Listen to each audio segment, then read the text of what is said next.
here.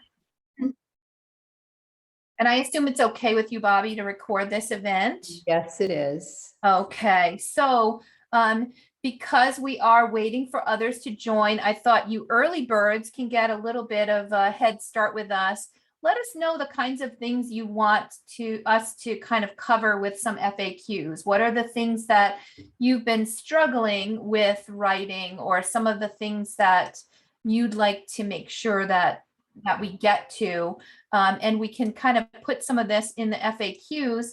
Gretchen is going to be my helper today and working on capturing some of these FAQs or the questions, and we're going to target some of these when we get to the question and answer time a little bit later in the presentation. Feel free to take yourself off mute if you have any questions or things you want to make sure we get on the list.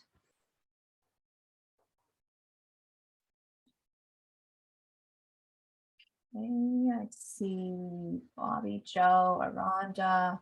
Hi, Kim, welcome. Mariana, welcome. Nice to see you. Hi, Priya.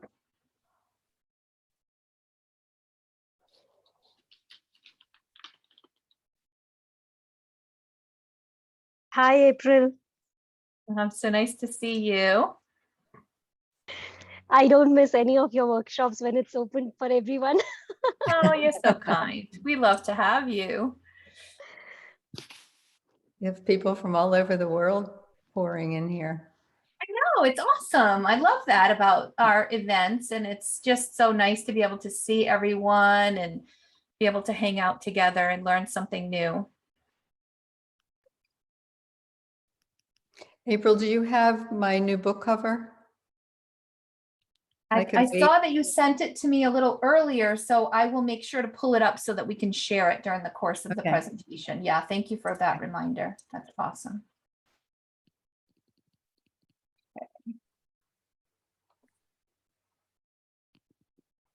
Okay. So no specific Q&A, anything that you want to make sure we cover? I see Stacy coming in. It's okay. I will cover everything between Yes, we got 4 awesome sessions ahead for you. Between now and the time you finish reading my book, you'll know it all. Mm-hmm. And you'll make my job as editor so much easier. Yeah, so Pat posted in the chat effective page turns. I love that. I have an entire chapter on page breaks in the book. I don't know if we'll get to cover that in these 4 sessions because I have so many other things I want to cover, but I do have a whole chapter laying it out for you. Awesome. Hi, Mariana, welcome.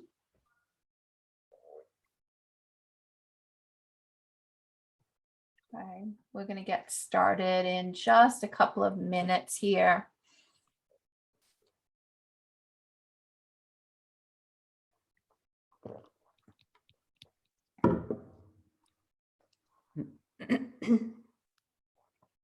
Bobbie.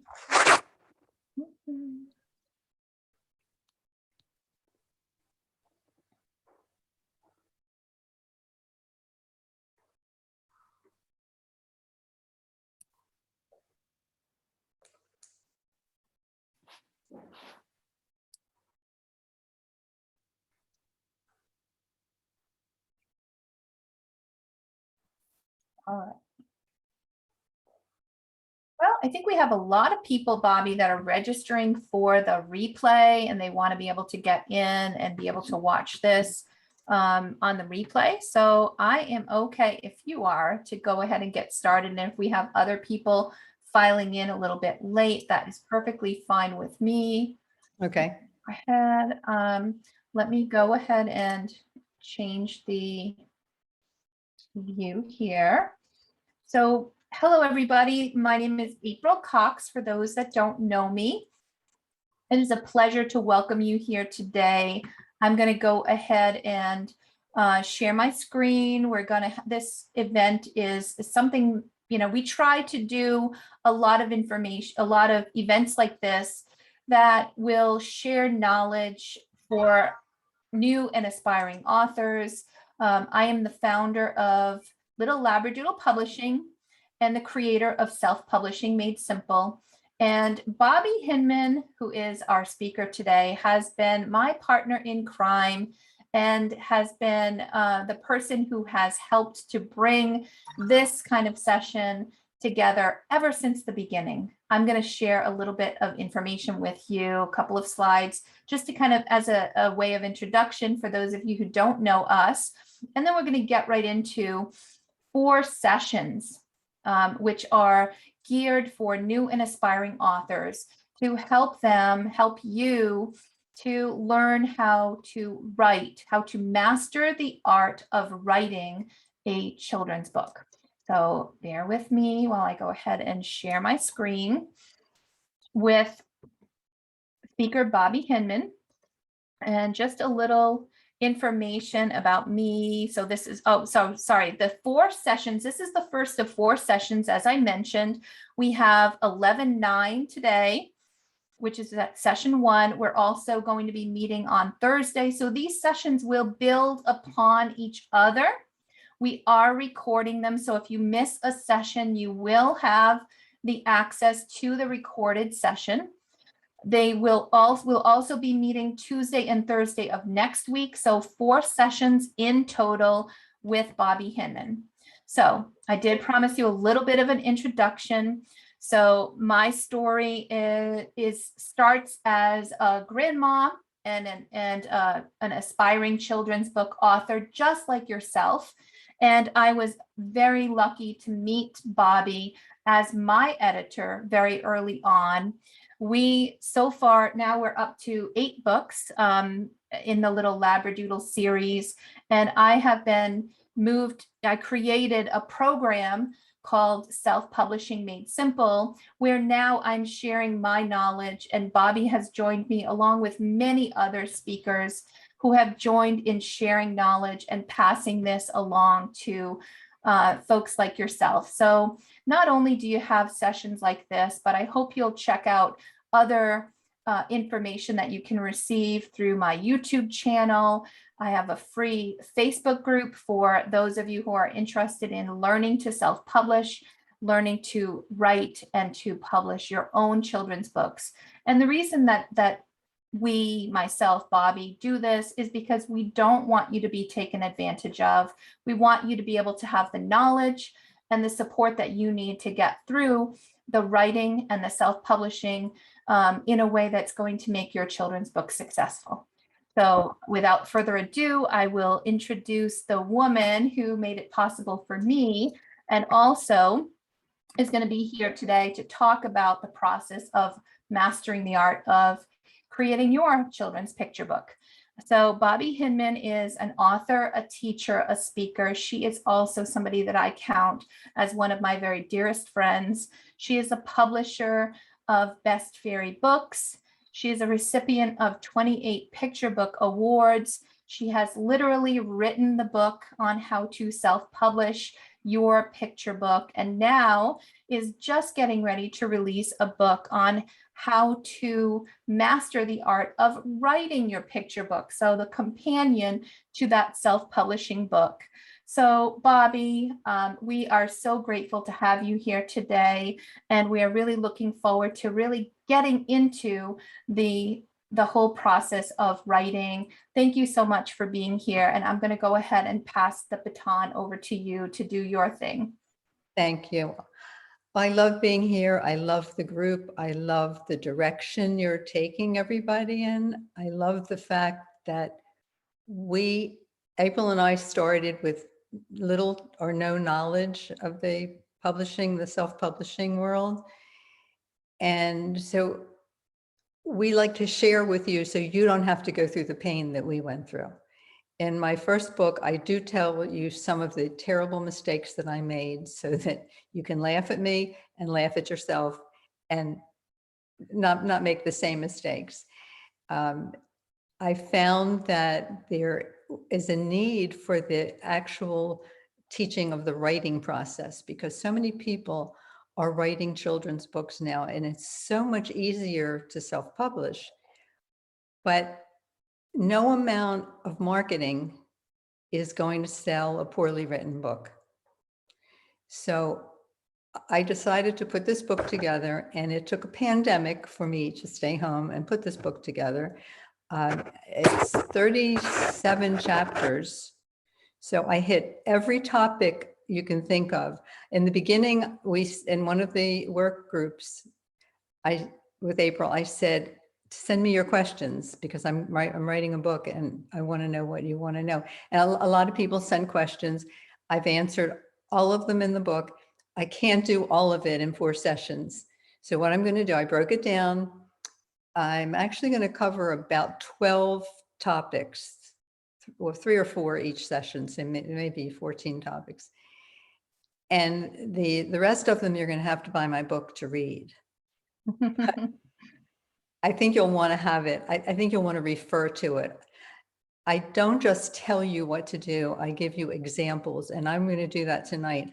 I'll give you an example of whatever I'm telling you. So you'll get a picture in your head, which is what we do with children. We create an image in their minds of, what we want the story to say.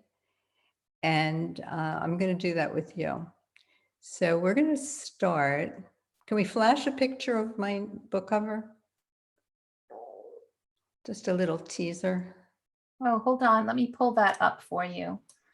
I was just going to flash your slides here. Let me find that.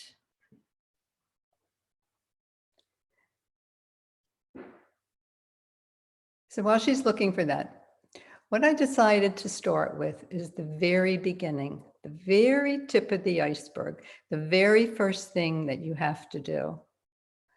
And the very first thing in writing a book is to come up with an idea. So when you come up with an idea, how do you know if it's a good one? I have a test for you, a way to test your idea.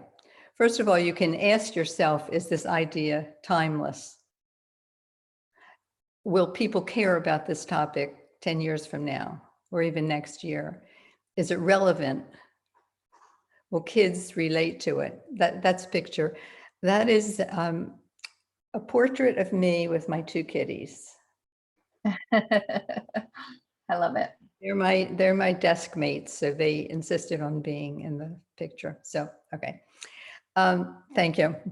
So, is your idea relevant? Is your idea timeless? Is your idea interesting? So we can go to the next slide, because here's my test. Who, what, where, when, why, and how. And this is a test that you can apply to a lot of things in life. Who, okay? The who refers to the main character. So ask yourself, in my story, in my idea, who will be my main character? The what issue will my character resolve? Where does my story take place? When does my story take place? What season, what time of day? The why is, why are my characters doing what they're doing? And this is really important to ask yourself about your idea. You know what your characters are doing, but is there a reason why they're doing this? And that takes us to how. How is their problem resolved? So I'm going to put this into more concrete terms for you, because I'm going to tell you a story idea that I have, and you're going to see how it relates to that. I have an idea. This is actually an idea that I had for a story about a dancing robot. And I want to see if this will work, if this is going to be a good idea. So the who, in my case, would be a dancing robot who's bippity-boppiting into town. And the what is the robot's question is, the robot's issue is, how do I get the kids to dance with me and exercise, because they're so lazy in this town? The where, the story takes place in a schoolyard. The when, one bright afternoon. And the why are my characters doing what they're doing, which is actually called character motivation, is because the kids eat too much unhealthy food. They have no energy. They just want to sit around, and the robot is going to teach them to dance and to eat right and exercise. How is the problem resolved or the lesson learned? Well, the kids find that they love dancing. They feel better when they stop eating greasy French fries and they eat fruits and vegetables. And they have more energy when they eat right. So that was the test for my story. Now, I think it works in that there is an actual idea there that could be developed. The real test is to take this to a target audience. And the target audience is the children in the age group that you're targeting. I haven't done that with this one yet, but I've done that with every story that I've written. I pull together a group of kids from my daughter's neighborhood. I tell them they're my junior editors. I promise them ice cream if they listen to my story and give me their opinions. And they are so brutally honest. I have trashed ideas that they didn't like because this is who I'm writing for. So this is to show you how to test your idea. This doesn't tell me whether or not kids are going to like it. This just tells me that there's enough there to turn this into, to develop the idea. So, and I think I have a slide, April, of what I just said. Oh, no. Okay, go back one. So let's assume that this is a great idea and that the kids love it, and I'm going to turn it into a story. So I need an outline. Now, when you hear the word outline, do you picture your high school English teacher? And do you cringe because you had to write outlines? Because most people do. But this is a simple outline. This is the outline. See it? Beginning, middle, and end. That's all you need to start with for your outline. And then the next slide, we're going to develop it.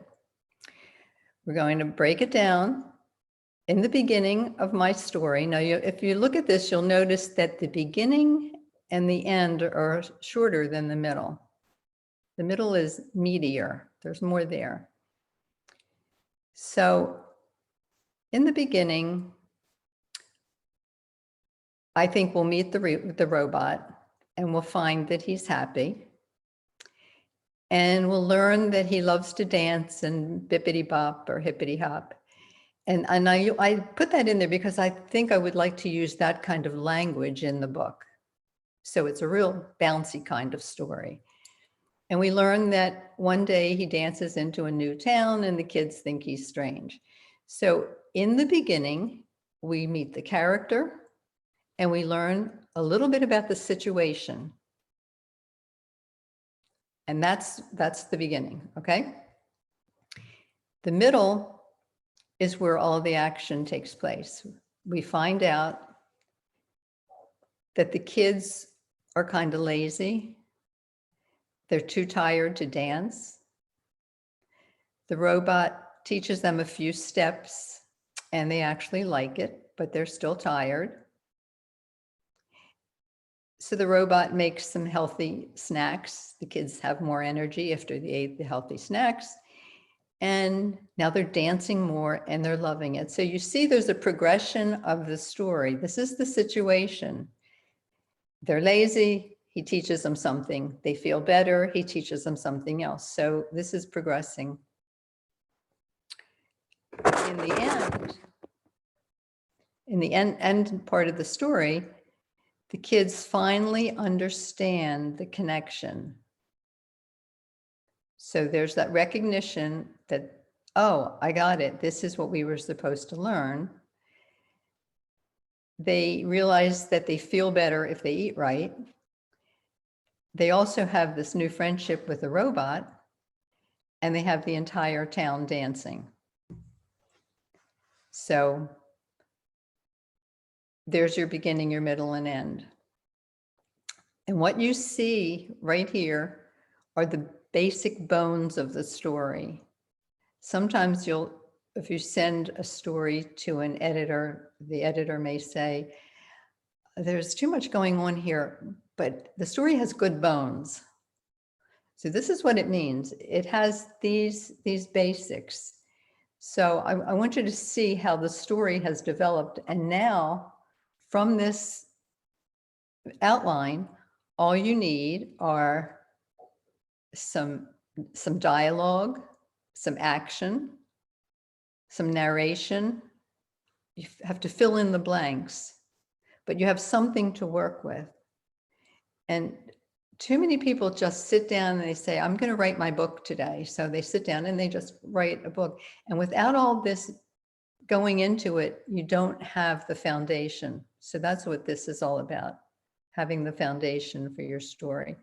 So Bobbie, what I'm hearing is we should be exploring our idea and outlining it, not just tackling the writing, but actually go through the process of doing a good outline first.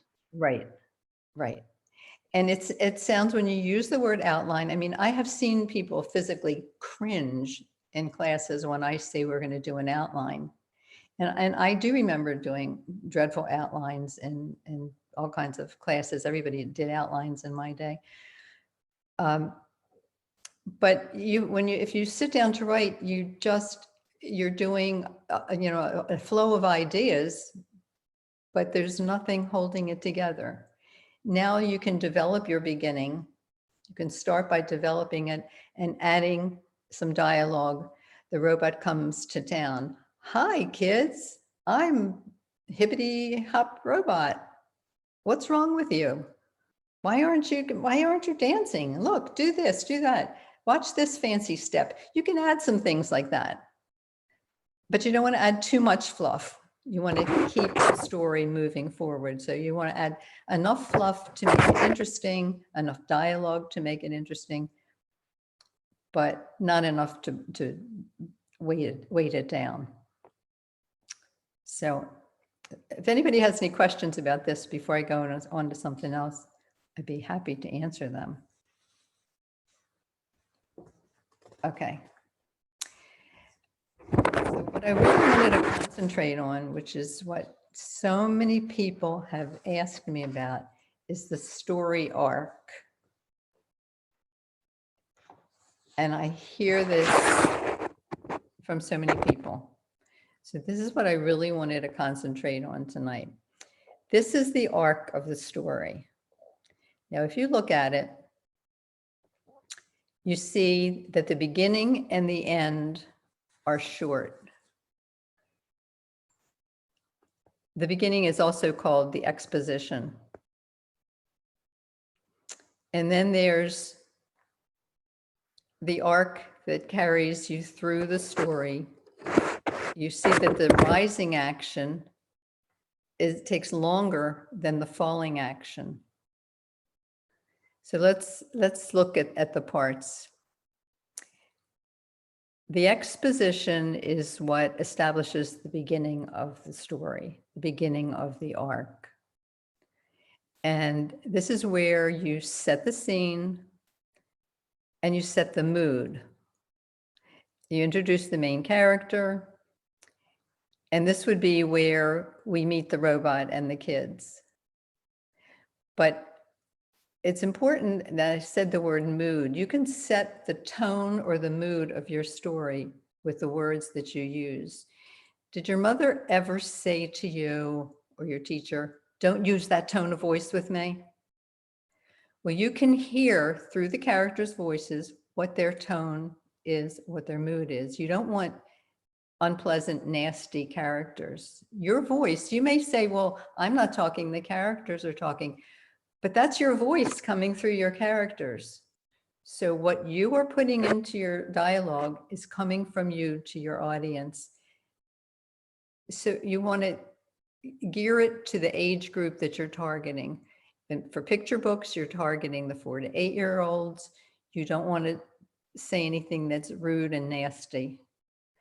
You don't want your attitude to be sarcastic. Yes, you can have a little snarkiness because they like a little bit of snarkiness with kids talking to each other, but you want to set the mood. I said I wanted this one to be bippity boppity bouncy. So I would use words that in a kind of almost flippant, but not rude tone. So it's really important to get the tone right in the beginning and to make sure that the language is right and the vocabulary is right for your target age group. So how do you know if your vocabulary is right for your target age group? If you're not familiar with children of that age group, take yourself to the library or to volunteer in a daycare or volunteer to read in elementary schools and meet these kids. I've talked to several, quite a few authors who have never met the children in the age group that they're targeting. So they don't know how these kids talk. You have to talk to them. Most elementary schools welcome readers to come in and read to the kids. I know the library story hours that they have on Saturdays, now that the pandemic is kind of tapering off, maybe there'll be more of those where you can just go in and read to kids and then sit and talk to them, ask them questions, see what they're like, because if they're the ones that are going to read your books, you have to know who they are. And also make sure you ask teachers and librarians, what are these kids reading? What do they like? Which books in the library are checked out all the time? Which picture books? Because kids just love them. So pay attention to that. And there's also, with the vocabulary, you can Google vocabulary by age group and see what the vocabulary lists are for the age group that you're targeting.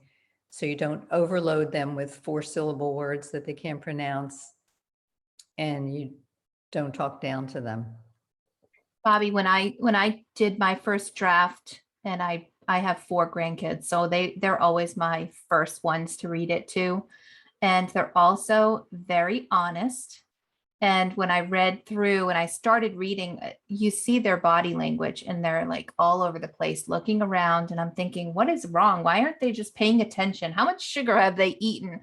And then I said, Isabella, what's wrong? And she goes, oh, Nana, it's just so boring. And I'm like, oh my God, talk about, getting it straight right from the source, right? So. Right. And that's why they work with me and like they give me ideas and all this stuff, but they're very, if you've got kids that will tell you it's straight, or you've got neighborhood friends and and you are able to actually connect with your target audience, there's nothing like it. But have some thick skin because you're going to get it straight. Right. Be prepared because they will tell you the honest truth. And if you ask them in the very beginning, when you're at this stage, you're just doing an outline, find out now, because you're not married to this project yet. And before you pour your heart and soul and dollars into it, find out the truth. I've told this story, I think, on one of April's groups, that I read to my focus group, a book that I had written about the button fairy. And this turns out that this is the fairy that's responsible for your missing buttons. And when I finished reading, these kids were just, their eyes were rolling back in their heads. They didn't have any buttons on their clothes. They don't even know what buttons are. They have zippers and Velcro. So I trashed that story. But had I not gone through that with them, I might have put a lot of money into publishing a story that nobody would buy. So listen to what they say. Most of what they say, you can correct at this point. If they say, we don't like that robot. We don't like having a robot for a character. you could say to them, okay, well, what would you like? And maybe they would say, maybe it could be a fairy. A fairy comes in and teaches them to dance. Maybe it could be a clown, whatever. Whatever they have to say is worth listening to. You don't have to change it, but you really do need to listen. And especially at this point. So I'm trying to keep you from putting too much into a story that might not be the right one. Okay. So in the beginning, also, you want to have something exciting to open the story, an exciting first sentence, an exciting reason for them to keep on reading. Because you know how you flip through with a remote from show to show to show, you look at a few words and decide whether you want to keep on going. Well, kids will open a book, read 2 lines and slam the book. So you would start this one with something really exciting. Anybody think of a really exciting first line for this one?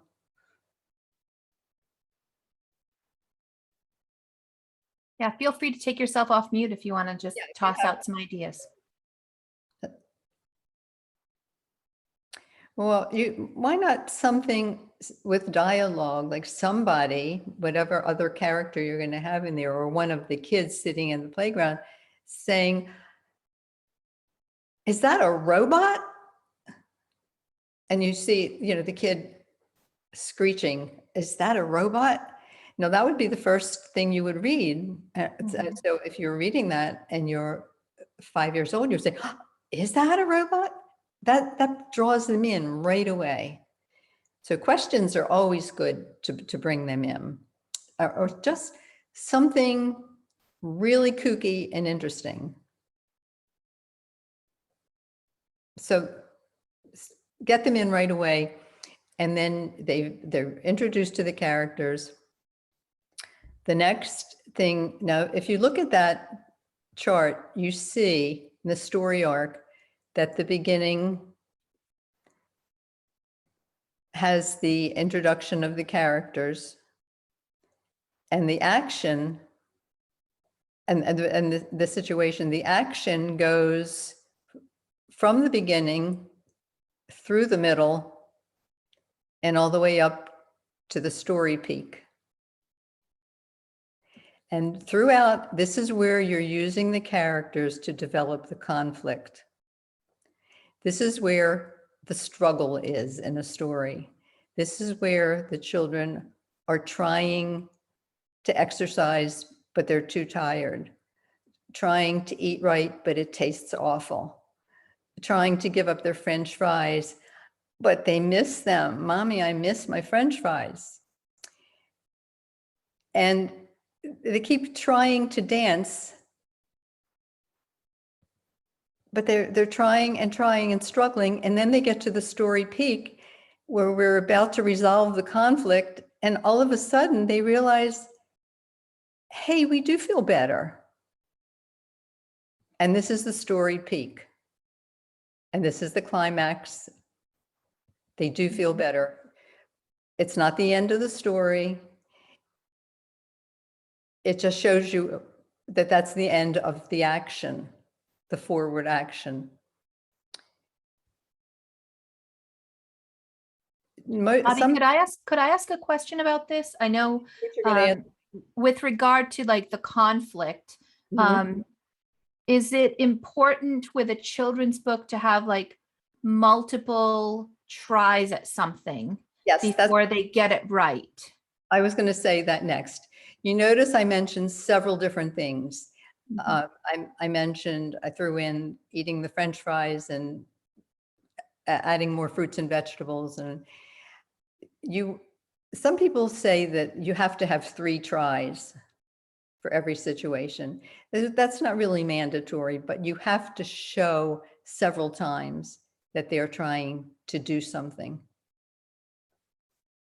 You can't just say within one try that they've solved their situation, because that's not really much of a story.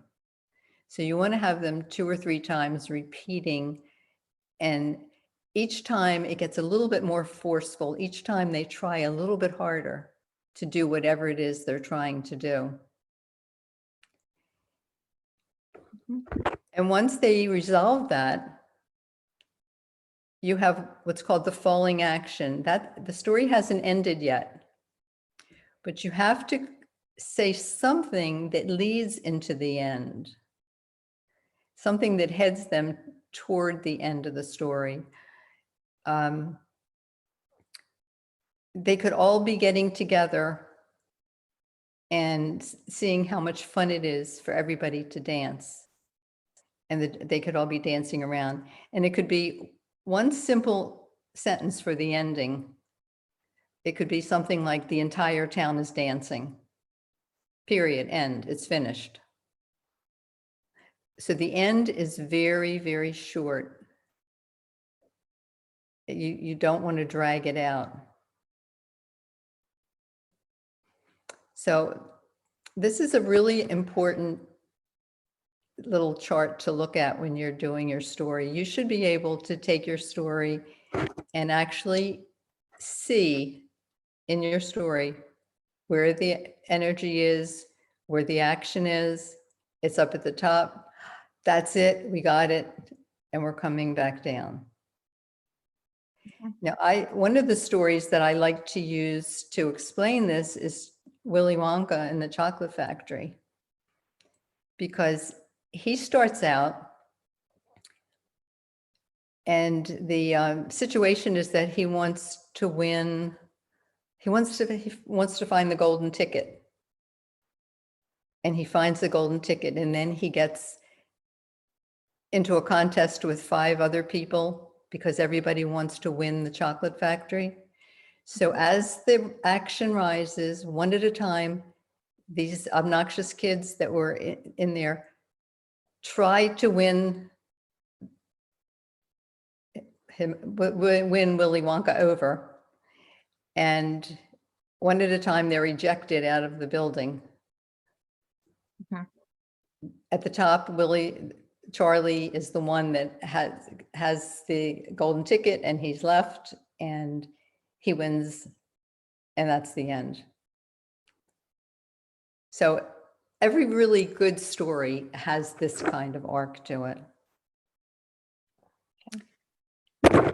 So what kind of questions do you have? Yeah, so I actually have Mariana has a question specific to her book she'd like to ask. Go ahead, Mariana, feel free to Hi. take yourself off mute. Hi. So I am writing a manuscript about loss, a picture book, and so it's the main character befriends a soap bubble, and then it takes about almost a year, and then the bubble pops, and the girl is sad. And I got good critiques from my beta readers, but one said that it is a bit too unrealistic that the bubble lives so long. So I'm wondering if this is just insane. Is this for 4 to 8 age group? Yeah. A year is a long time in the life of a 4 to 8-year-old. So it's really better to have your stories take place within a few days, because really all they understand is yesterday, today, and tomorrow. Right. I explain it in seasons. Okay. As far as it taking a long time for the bubble, I don't see where that makes any difference at all. Mm-hmm. It's just the time frame that you want to make sure the kids don't get lost in the time frame. Got it. So that could be an issue, but the craziness that is unrealistic, that's okay. Yes. How realistic is it to have, rabbits that talk? Right. That's what I say. Exactly. And fairies that tangle your hair while you sleep. Right. Well, So they do exist, right? My hair is tangled all the time. So how do you explain that? children believe in make believe, and I think they should believe as long as possible.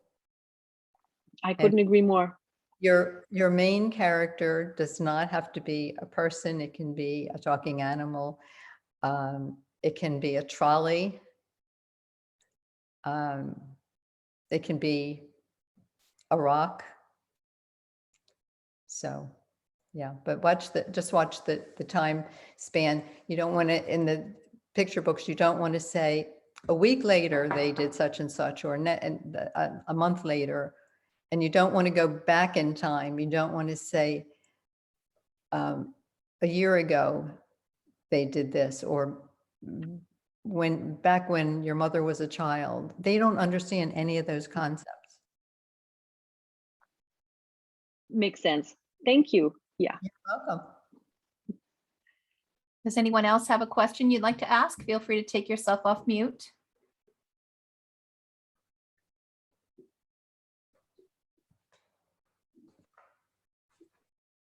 No questions about the story arc? I get asked all the time about the story arc.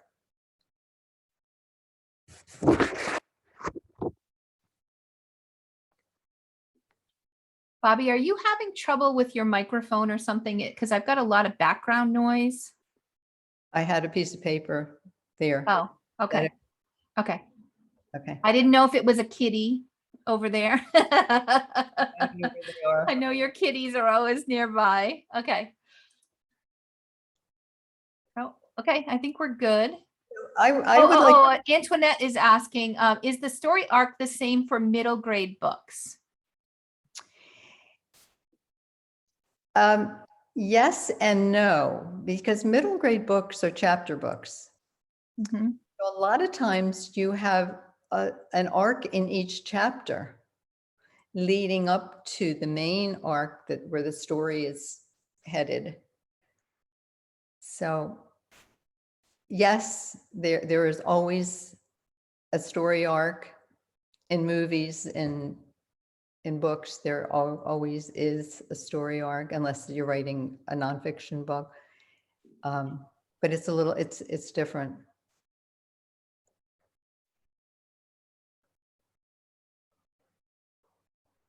Now, does anybody think that the story that I mentioned is worth writing?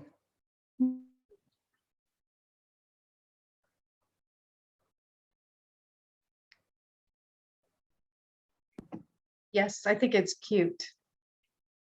Yeah, I think so too.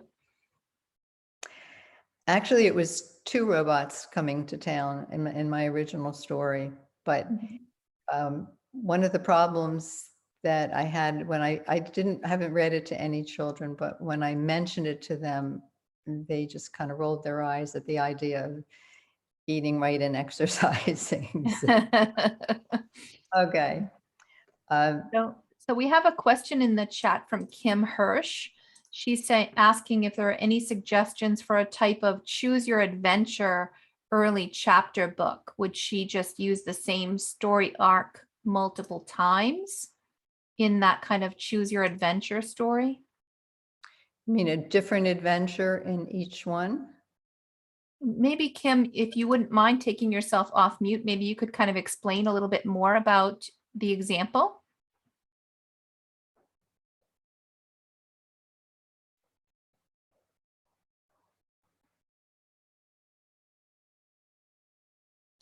Not allowing me to unmute, it says.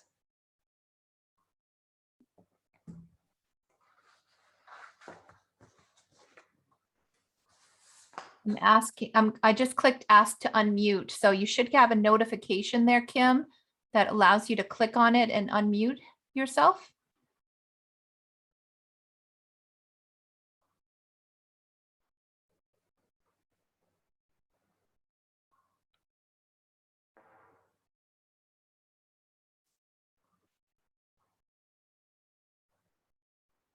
Not sure what the issue is there.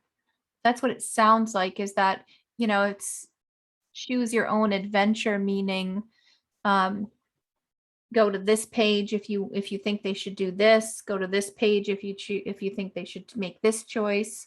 So I guess in general, you have to have whatever choices they're making, I would assume, complete the arc all in all, whichever, you know, multiple different ways of completing the story arc. I'd have to see it because it doesn't sound like something for that age group. So I may not be understanding.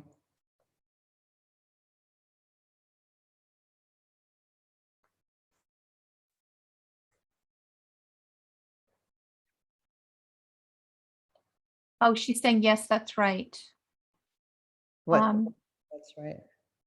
yeah, Kim, I'm not doing anything to prevent you from unmuting, hon. Let's see. Yeah, I'm actually requesting you to unmute, and it's saying that I'm asking you to unmute. So I don't know why it's malfunctioning. What I could do is temporarily make you a co-host, which would allow you to, there you go, Kim.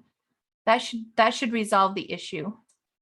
So I'm temporarily making you a co-host so that you can go ahead and take yourself off mute.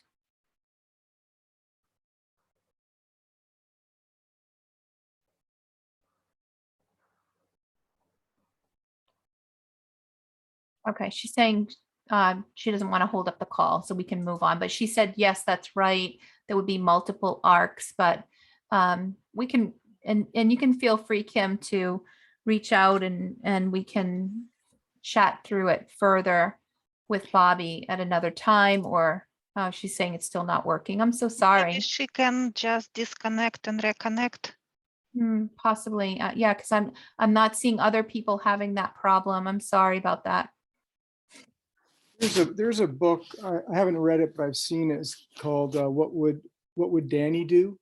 Yeah. And I think this is what she's talking about. It is a book where the children choose like A, B, or C, and then they go off. So I guess the story would take on a few different scenarios, but I would guess that there would still have to be kind of one arc. But Yeah. maybe 3 different ways, but you'd only be reading it one way. There has to be some forward movement and something that drives that movement forward. So there has to be a character and a situation. So there's your arc.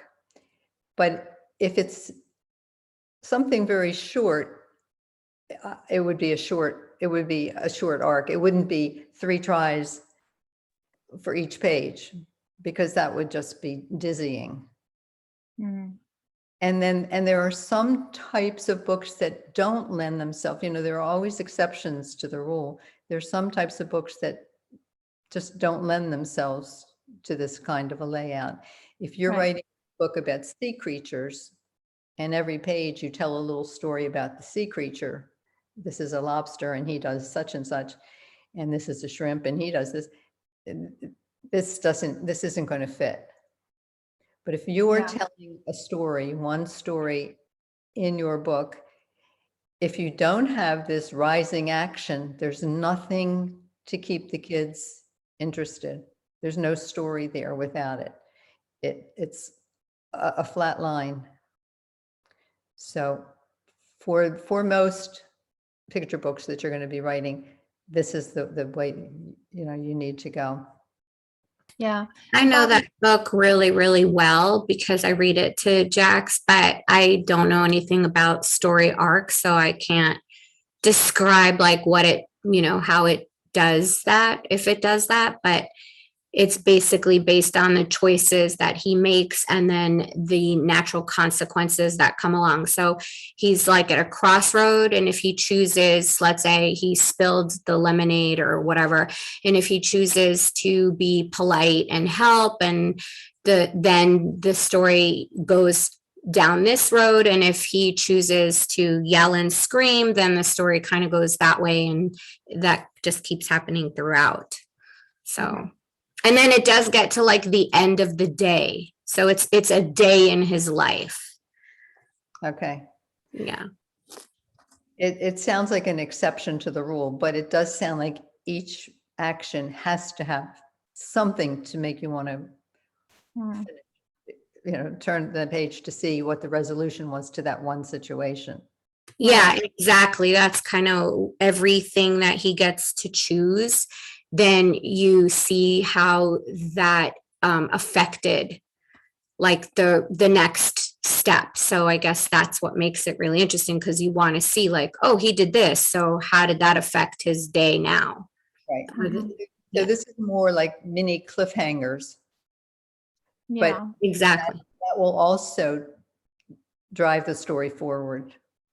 So You could call this, one long extended cliffhanger. And those are like little mini ones. Does anybody have a story idea that we could go through the who, what, where, when, why, and how and see if it works? One that you're working on.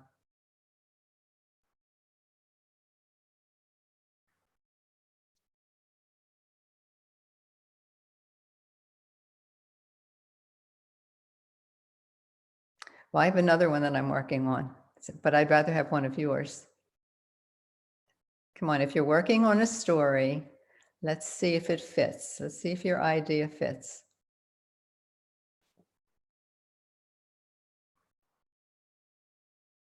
We're all among friends here.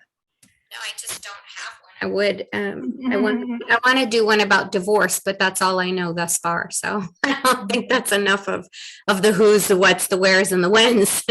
Well, some of you know I've been trying to put together a book about a goldfish named Goldie. And this is my little goldfish who lives in a fish tank by herself. And she has a little boy who takes care of her, and he gives her food every day, and everything is fine until one day another fish appears named Molly. And Goldie doesn't know why Molly is in her tank, but the boy has dropped her in there, and she's very unhappy. So through the story, so the who is Goldie. The who is the main character, that's Goldie. What is the issue that my story will resolve?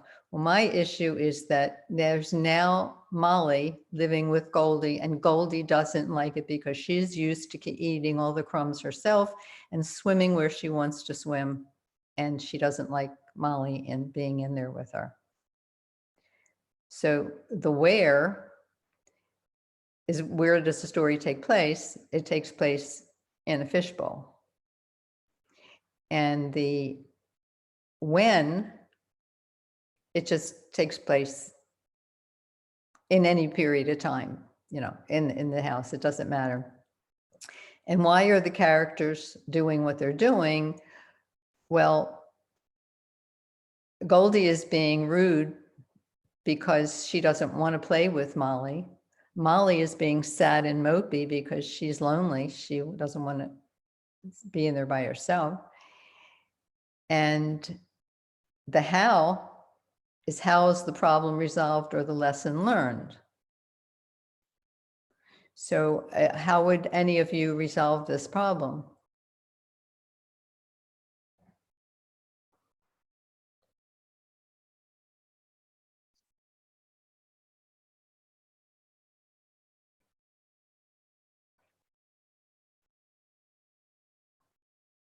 Come on, who's got a resolution to this story? We've got poor Goldie, who was just the little queen in her fishbowl. She ate all the crumbs, even cookie crumbs that the boy gave her.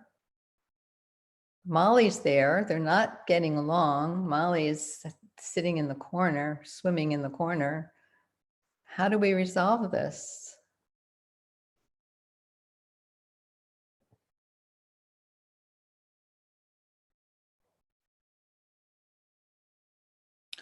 Well, I'm planning, somebody has one. Somebody has a resolution. There is this octopus. He loves to be busy. He loves science and baking. He loves science fair, and everything goes fine until he stops paying attention to some of his arms. What is this?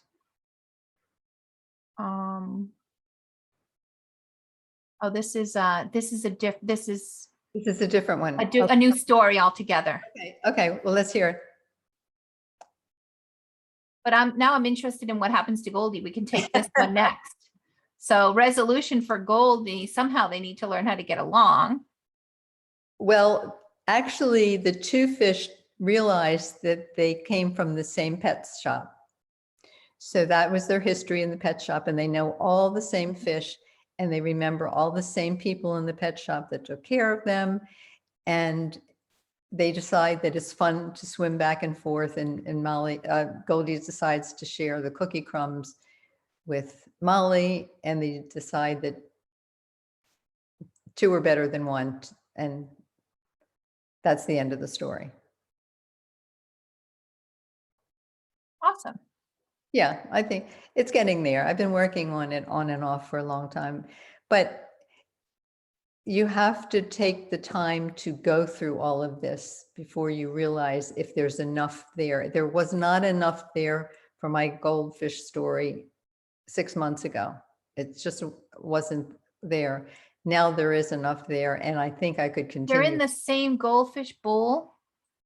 Yeah, they're in the same bowl. Because I feel like one of them has to get a fin stuck under a rock or something and needs the other one to get through it, like something more traumatic. Okay, that's I think so too, April. That would be a really cute idea.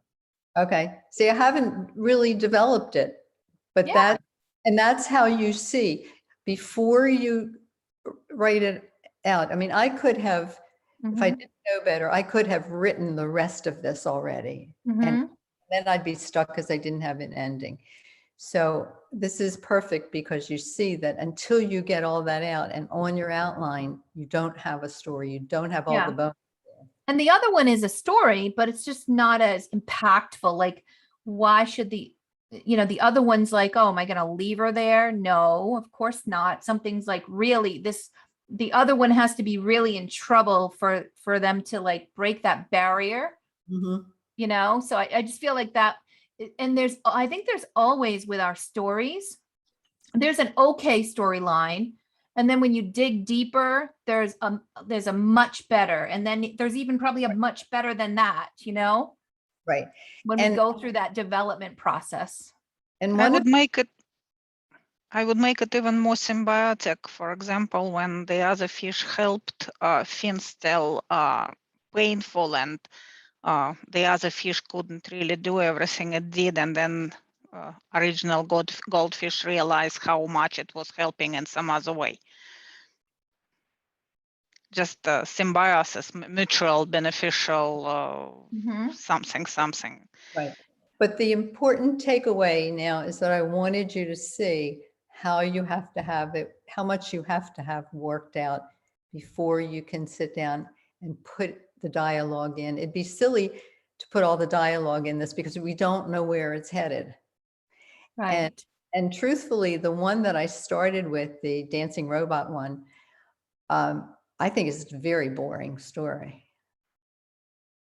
And I was hoping somebody would say that because there's just not enough to interest kids. They're not really that interested in eating right and exercising, in my opinion. I think that's why I liked it, Bobbie, because I thought if I had a robot, I would probably exercise and eat better. Maybe it's one of those little short stories for adults instead of for children. I will eventually get that to a focus group and day, but I can't do it with my grandkids because they call me the food police as it is. So That's it would funny. be, to them, it would be me preaching about what they eat, which I do all the time. So, but Hmm. it's the process I want you to get here. So Right. if you're just beginning, I mean, like I said, this is the tip of the iceberg. What I wanted to talk to you about tonight was just beginning, because if that's where you are, if you're just beginning, this is what you need to do. Do it right. If you have the whole thing written, maybe back up a little bit and go through, ask yourself all those who, what, where, when, why, how questions, and make sure that there's enough there to really build a story. Right. So Antoinette, you had one about an octopus, right? Do you want to just talk through that? Maybe we can dig in a little bit on and developing that. Yeah, I have a story about an octopus, and he's got lots of arms, and so he can do lots of things. But in the process of doing lots of things, then he muddles it up. So, like, instead of putting baking powder into the cake, he puts pepper, and then he learns to slow down and pay more attention and do it properly at the end.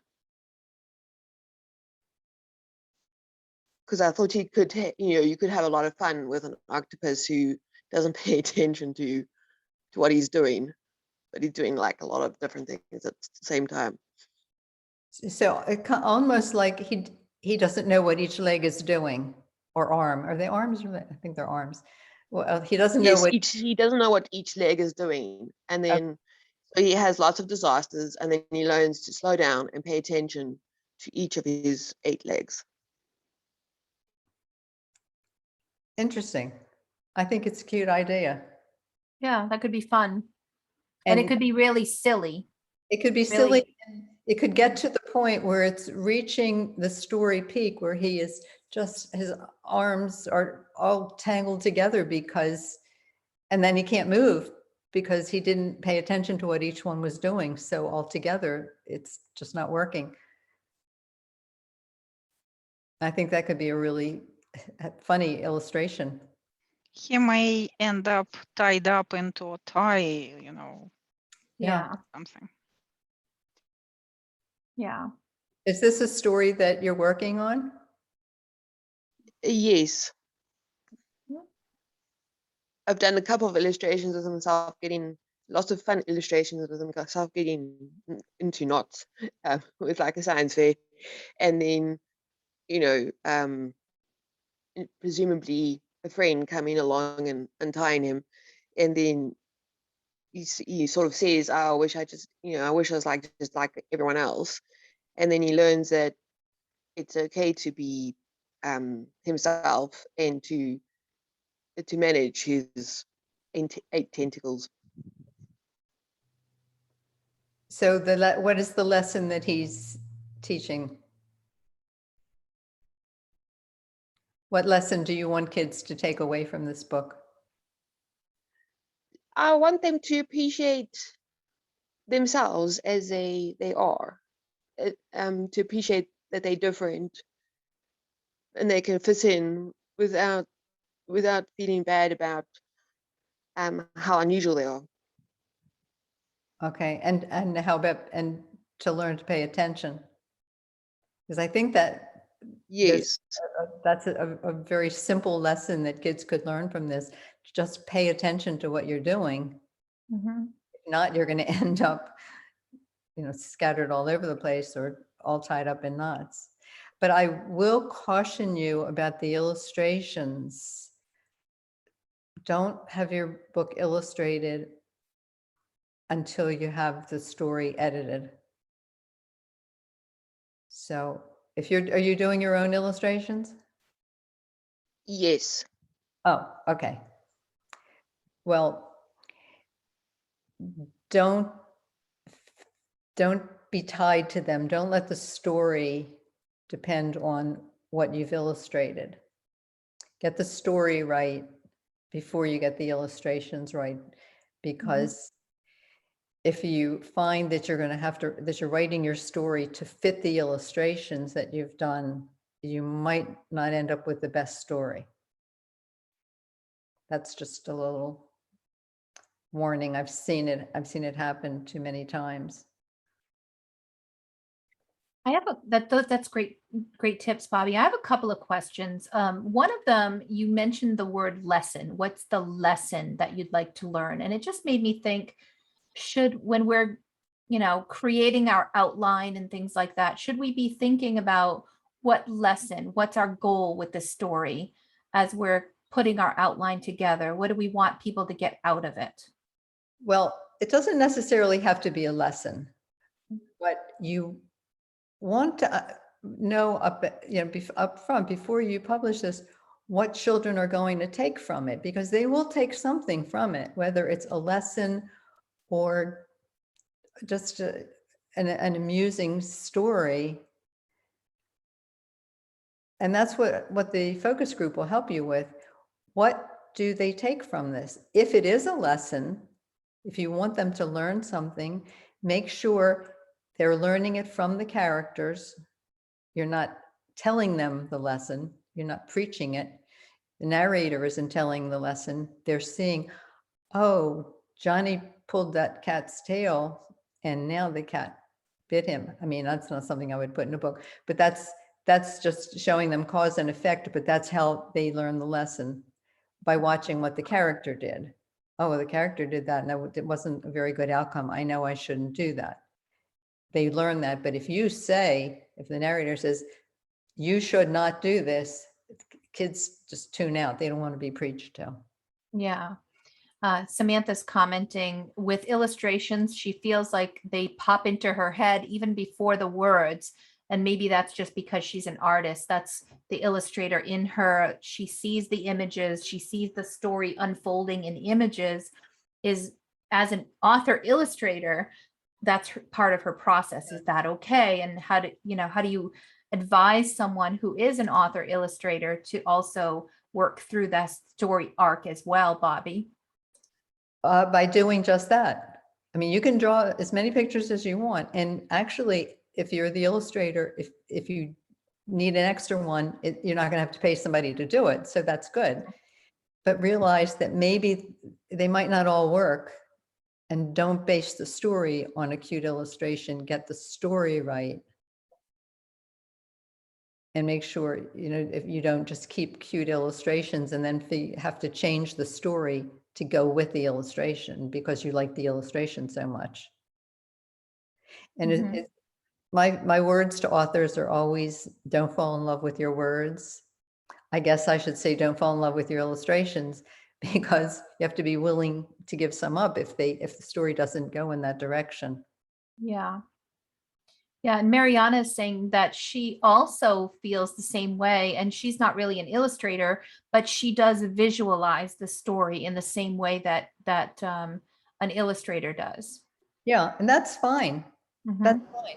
Just don't let that run your story. Mhm. Just go back to the outline, make sure the outline is there, make sure you do the who, what, where, when, how, why. And make sure that you have the 3 parts of a story, make sure that it fits the story arc. And if it doesn't, then back up and, do it again.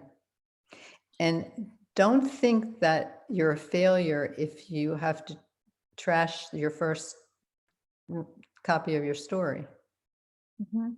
or your second, or your third, or your fourth. I mean, Right. you want to do it right. That's another reason I wrote the book, because you have to learn the writing process. Any occupation that you undertake, you have a process to learn. And writing isn't any different. You have to learn the process. And if it isn't working in the beginning, there are things that you can do to make it right. But don't continue unless you've got the basics first. You've got to start with the basics. Yeah, I agree with that. I found whenever I take the time to brainstorm something, come up with 30 different ways something could end, or 30 different things that I'm trying to work through. And the first 10 or 15 are not the best. It's like usually the ones that I have to think really hard on and are the most creative, and one of them ends up being the one that I go with. Yeah. And imagine building a house without a foundation. I mean, you just can't do it. You have to start with the foundation. Mhm. So, I mean, anyone can write a book, but not everyone can write a good book. And if you want to write a good book, do it right. Yeah. So another question in the chat, can a story just be fun and not about learning anything? Yes. Yes. My books teach no lessons at all. My fairy stories are just fun. There is no lesson. They're just fun. They've won 28 awards. They were Best Picture Book Series of the Year in 2018, I think it was. And they're just fun. Yes, children love to have fun. And you want them to read. So if they're reading something that's fun, they're going to read it over and over again. It doesn't have to teach a lesson. Yeah, especially reluctant readers. Yes. If they're not having fun, they're not reading. And so that's that, you can just say that you're targeting reluctant readers and just enjoy and have fun. And Joe asks, are you a believer that a good story should also appeal to adults on a certain level? I think appealing to the kids is more important than appealing to the adults, but you don't, when you say appealing to the adults, it isn't something that the adult is going to sit and want to read by themselves. You don't want it to be something that the adult finds inappropriate in any way. You would have a story, for instance, let me think of something. If you had a story about a child who was taking food from her plate and feeding the dog all the time. Well, kids would love that. But it's really a terrible thing to do, and parents would not like it. So there's an example of one that would not appeal to the parents, and with good cause. So generally, if it's a fun story that kids like, then parents are going to like it too. Yeah, I found that Disney, on a certain level, like when I'm watching Disney movies with my grandkids, usually there's some things in there that goes over the head of the kids, but the parent, like I giggle, right? Or I laugh, like something about it I enjoy. And I know they do that. And, I don't know if that's what Joe means. Like, should we also consider that grandma or mom or dad are going to be reading this book for the 100th time? Is there something in there that the parents are going to truly enjoy as well? It's very hard to write that kind of book. Very hard. Because and I know a number of people who have tried doing it. And what happens is they put words in that go right over the kids' heads. So, they use cliches that the kids just don't get. The parents think that's funny, but the kids don't get it. So, I think if you're writing a kid's book, it should be something that the kids like, unless you have the talent that some of the Disney people do and you can write on 2 levels. It's really tough. When I asked the question, I wasn't really thinking about writing on the 2 levels. I was more thinking like, is a good book a good book? Like say Winnie the Pooh, something like that.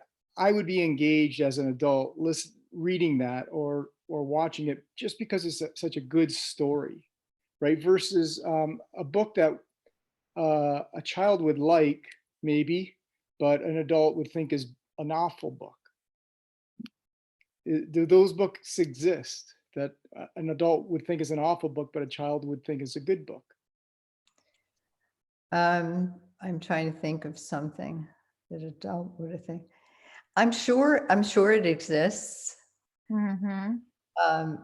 If it's a good story, like Winnie the Pooh, like Charlotte's Kim says Captain Underpants. That came to my mind when Joe was talking too.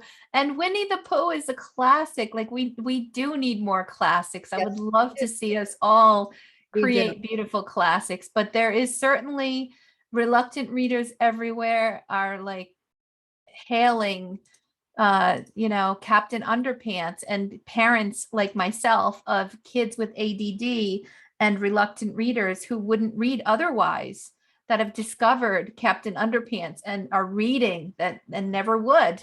So there's certainly an audience for it, but there's a good example, because I think those are the dumbest things. They sell and the kids like them and the kids read them. So as long as they're reading. But if any of you have the ability to write another classic, please do. Yes. Nothing like the classics. They're wonderful. I have a question. It kind of goes back to when you're saying like writing and rewriting. I feel like I'm writing a story, but I'm like on, I don't know, version 6 of it. And I don't know at what point I would feel like it's ready to get like truly edited or like ready to move Well, from my. let me ask you a question. Did you make an outline? Yes, I even like did, and yes, I even like kind of broke it down. Okay, this is beginning and climax. I did. I Okay. used your book too. So. Okay. And do you feel like it has all of the necessary parts? I don't know. I feel like it has it, but I don't know if I'm like in love with the examples I use or if it's like missing an example. Like you said, okay, do maybe 2 or 3 times in one part. I do like 2 times for something, and then another, like when she kind of learns the lesson, I think I use 3 examples, or I'm just not. Yeah, sure. And then also words, I'm trying to find, oh, that's another question. Do you have like a good resource you recommend for like a thesaurus or and other than thesaurus.com? Like, is there like to find the right words to put into the story? I use the thesaurus.com and it's great. You're not talking about a rhyming story, right? No, it's not, but I'm using very much like terms that are related to water. So like imagery, like water imagery a lot. So I'm trying to stay in that realm of words also. Well, if your story meets all of the characteristics that we were talking about, and you're still not happy with it, we can talk. Because sometimes everything is there, but there's still some tweaking that needs to be done. Mhm. And sometimes you're so close to it that you can't see it. Yeah. That's where I'm like, should I start reading it to kids now or? Absolutely, absolutely, absolutely. Okay, Yeah. before getting it edited. Yes, before you say, okay, this is ready to be edited, you have to hear, the kids will tell you if there's something really wrong. Okay. And I don't ask them what's wrong with this story. I just say, I ask them questions like, which character in this story would you like to be if you could be one of the characters? Or was there any character in this story that you think should not be in the story that you didn't like so much? You know, I just ask them all kinds of little backdoor questions. I don't just say, did you like it or didn't you like it? Because you know that's not going to help you. But if you say, did you, would you have changed the ending? Or do you think the mother should have done something different, to pick something from the story? And kids will listen to what they have to say. Just listen. Because if there is some little thing wrong, they will pick it up. And if their eyes are closed when you're finished, then you know. I mean, I did when I only went to one preschool to read my books, and I never went back to preschools because one little boy fell asleep on the floor in the middle of my story. I said, no, I can't do this. But I also had one get undressed when I read The Belly Button Fairy. You see his belly button, he took his shirt off, he was pulling his pants up. Yeah, so. Rosanna is asking, can you use topics like adoption or is it too heavy for children? No, it's not too heavy. It's all in the way you handle it. Now, we had 2 adoption stories in the last workshop. 2 of the writers wrote beautiful adoption stories. You can write for children about unpleasant things in life. You can write books about divorce. You can write books about death, but it's the way you handle it that's important. You have to leave them with hope. You can't write something with a sad ending and leave them hopeless. Whatever it is, you're teaching them how to deal with it on a level that makes them feel good and feel hopeful. Mm-hmm. But adoption, is not the hush hush thing that it used to be. Mm-hmm. And yeah, there are some good books about adoption. Bobbie, can you tell us a little bit more when you're reading to kids, you don't have images yet. How do you get their mind around what you're reading to them so that they can use their imagination and they can picture what you're reading? If I can find some kind of clip art that kind of resembles what I'm in one of the characters, I'll take that with me. Otherwise, we all close our eyes and I tell them what to picture. You know, picture this fairy and his socks don't match. And look, and he has blue wings and they're sitting there and you know, you kind of call in the Zen fairies and explain it. And I tell them, you know, I don't have pictures, but here's something that I printed out that gives you an idea what I think the fairy will look like. And now just listen carefully to the story. And they can listen. They can listen. They don't have to see everything. They can listen. When I read to my son's school, the teacher came up with a really cool idea. She had the kids draw as I was saying the story, and then they shared their drawings when I was done. And it was so great because the kids were so engaged because they would listen to whatever and then they would just draw what they were listening to and then they would share it. And so they were really into it, which I thought was excellent. That's a wonderful idea. I love that. Yeah, she's an excellent teacher. I miss her. She's wonderful. Yeah, she came up with that idea and I was running with it. They can learn from listening. Yeah. If you find that they're not paying any attention at all, maybe the story just isn't grabbing their attention. But if there's anything that they're interested in and anything that you can tell them in the beginning, like listen carefully because this fairy, and I say fairy because I'm used to going to school with my fairy books. This fairy does something that no other fairy can do. So listen carefully and give them something to listen for. Mm-hmm. That's so brilliant. I'm like, really? What does this fairy do? Yeah, I like it. So I'm going to ask one other question, Bobbie, that I think is because I have released 8 books, I've helped so many people out there searching for keywords and categories after release of their book. And, you know, it's so important to find where's the market for the book and do you know, is there a market for the book and where is it going to rank? And just some of the speakers we've had recently talk about how important research is ahead of time.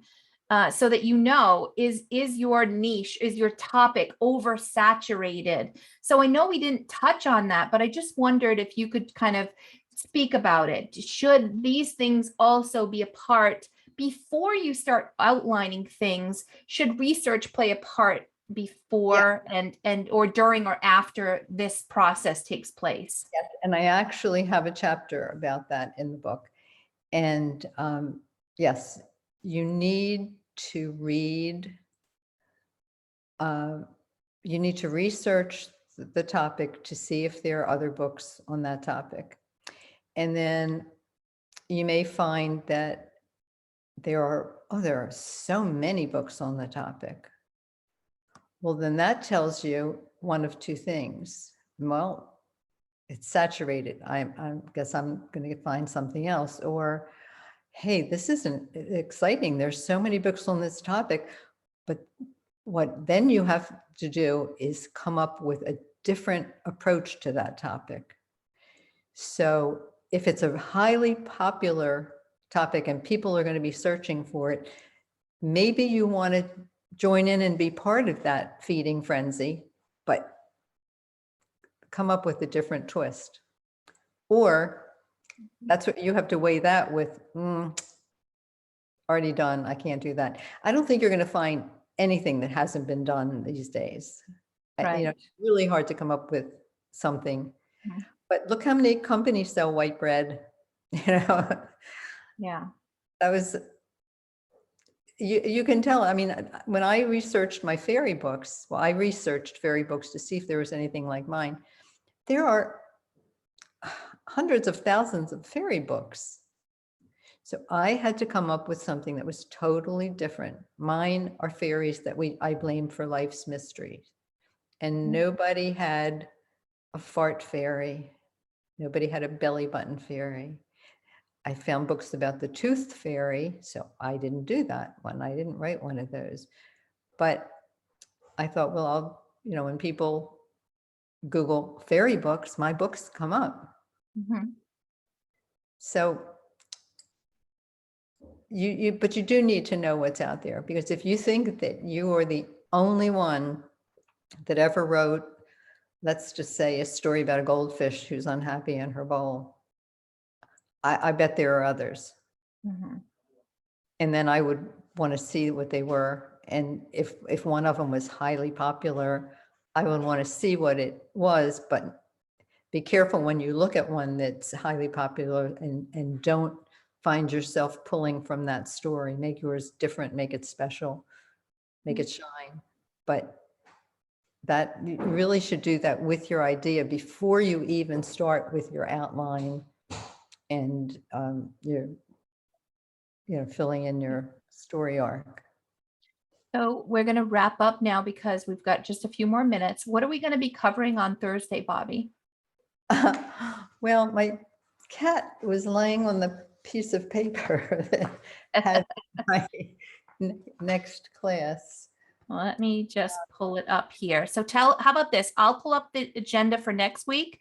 You tell us a little bit about the status of your book and when we can actually see it released. Okay. Today I received the completely formatted book in PDF form for me to reread yet again, because each time I go through, I find maybe one letter that is that little tiny things. You know how I get, because I tweak for a lot of you. So I've been tweaking and tweaking. I got the PDF today. When I approve that, it will be ready to go to the formatter, and then it could, within the next 3 weeks, I would say. Okay, good. should- So by the time we finish with our walkthrough of the rest of these topics, we should have a book that we can grab from you, and which I think is going to be an awesome opportunity. I can't wait to add it to my collection of Bobbie Hinman books. And I am just sharing the agenda. So today we did with the Ready, Set, Begin. We talked about the different parts of a story and all of the different tips here that we went through today. Session 2, which is going to be on Thursday, the language of writing, choosing words. Set the tone for your story. Choose words that create colorful imagery, write meaningful dialogue, write an inviting opening. So that will be the focus of Thursday's session. The following Tuesday, important story elements, creating compelling characters, choose past tense or present tense, decide on a narrator, and write exciting nonfiction books. So we're going to focus on that. And then the following Thursday, we are going to focus on how to write a rhyming story, to rhyme or not to rhyme, understand rhyming scheme, understanding meter and get the beat, be mindful of the pitfalls, which I know all too well, having released 3 rhyming books, which I probably should have revisited, and I would be rethinking that today. I will not do another rhyming series, and you'll all thank me for not doing another rhyming series. But anyway, we have lots of great information. I'm really looking forward to it. And for those of you that are attending live, it's a great opportunity to bring your questions, because you're going to be able to ask these questions live. For those of you who can't make it live, you're going to be able to attend and watch the episodes on replay. So I'm glad for those of you that did attend. Thank you so much for being here with us. It's always awesome to have this interaction with you. And I think it's going to be an awesome few more sessions together. Anybody else have any final questions or closing statements here from you, Bobbie? Well, I just counted 15 topics that we're covering, and there are 36 or 37 chapters in my book. So it's just packed with information and examples. I give you examples of everything. So Yeah, I'm here to help you. You guys know that I'm here to help you. that's And awesome. it's been great seeing you all. A lot of Thank you familiar. so much. Thank you, everybody. Have a wonderful evening. I'll see you back on Thursday. Thank you. Thank you Take care, so everyone. much. Bye, everyone.